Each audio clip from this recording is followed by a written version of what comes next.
Мики и Ицо са хора, които не само се обичат, те се уважават и се подкрепят и се вдъхновяват взаимно.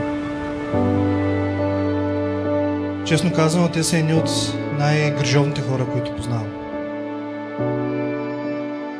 А най-ценното е, че те са наистина добри хора. И това, вярвайте ми, днес е рядкост. И когато двама такива хора се намерят, това не е случайност, това е благословие.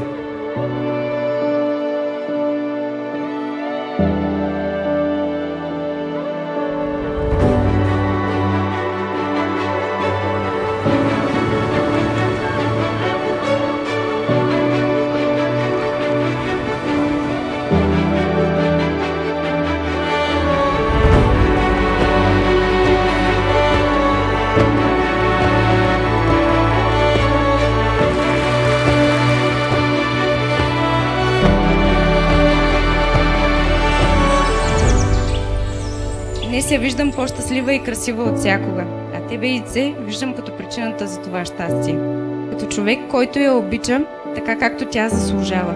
Силно, искрено и безрезервно.